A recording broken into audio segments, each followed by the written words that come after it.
ជំរាបសួរលោកគ្រូអ្នកគ្រូគ្នានៅពេលនេះខ្ញុំនឹងបង្ហាញអំពីរបៀបចូលដាក់កិច្ចការផ្ទះសិស្សតាមរយៈ PLP អញ្ចឹងដំបូងយើងចូលទៅក្នុងគណនីដំបូងយើងចូលជ្រើសរើសថ្នាក់របស់យើងមកណាដូចខ្ញុំថ្នាក់ទី5យើងថ្នាក់ទី5ដាក់ហើយជ្រើសរើសភាសាខ្មែរ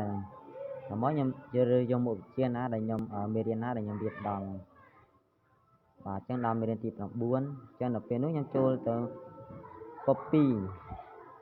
កិច្ចការផ្ទះដាក់ឲ្យពួកគាត់អញ្ចឹងយើងចុចសញ្ញាពេញហើយយើងចុចពាក្យចម្លងនៅពេលហើយយើងចូលទៅក្នុងគណនីរបស់យើងមកជ្រើសយកពាក្យកិច្ចការផ្ទះនៅពេលចូលដល់កន្លែងហ្នឹងយើងចុចសញ្ញាបួកខាងលើមកដើម្បីបង្កើតកិច្ចការផ្ទះថ្មីអញ្ចឹងរងចាំបន្តិចដោយសារអត់ទាន់មានសេវាអញ្ចឹងរងចាំបន្តិចទៅបាទដោយសារអត់ទាន់មានសេវាអញ្ចឹង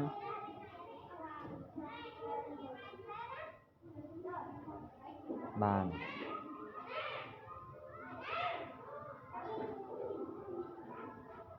តែអត់មានសេវាអញ្ចឹងអធិស្ឋានផងអញ្ចឹងចេញមកអញ្ចឹងខ្ញុំបាទទាំងកិច្ចការផ្ទះចំណងជាកិច្ចការនេះដាក់កិច្ចការផ្ទះ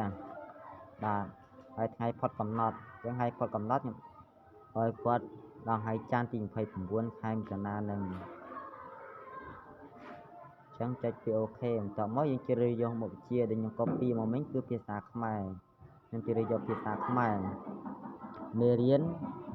យើងជ្រើសរើសយកមកមេរៀនទី9ដែលខ្ញុំ copy មិញហ្នឹងពេលវេលាជាប្រាក់សំណេរបាទបន្តមកដល់ឡើយនេះការពណ៌នាមបន្ថែមយើងចង់និយាយអ្វីក៏បានបាច់ក៏បានហើយចំនួននៃការបញ្ចូលយើងដាក់បានតែម្ដងឬក៏ច្រើនដង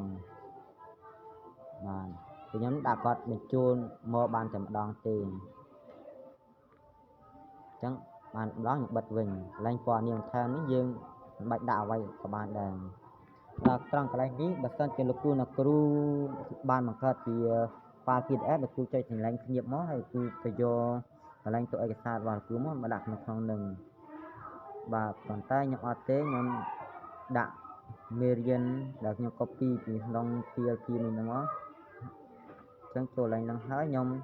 វីដេអូអញ្ចឹងខ្ញុំដាក់ចំណងជើងមេរៀនរបស់ខ្ញុំគឺមេរៀនទី9បាទវីដេអូ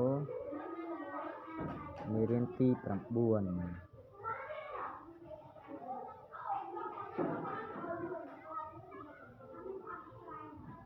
បាទហើយមកដល់កន្លែងដំណើរភ្ជាប់នេះយើងចុចតែនឹងឲ្យជាប់មកហើយយើងផាស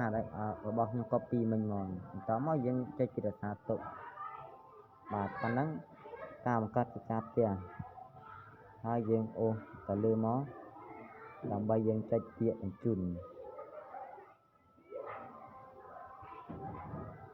បាទរងចាំបន្តិច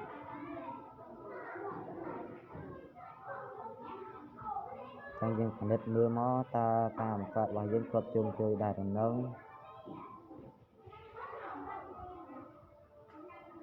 នេះគឺជាវីដេអូដែលយើងបានដាក់ដំណើរខ្យល់អំបិញមិញបន្តមកយើងចុចអាខ្មៅនៅខាងស្ដាំហ្នឹងខាងក្រោមឈ្មោះគណនីរបស់យើងហ្នឹងដើម្បីយើងដាក់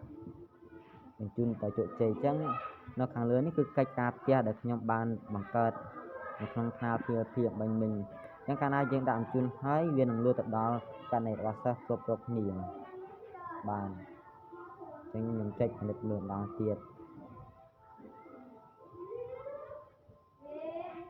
បាទអត់មានអីការកែប្រែទេអញ្ចឹងខ្ញុំអាចចាក់ចេញមកវិញបាទសូមអរគុណ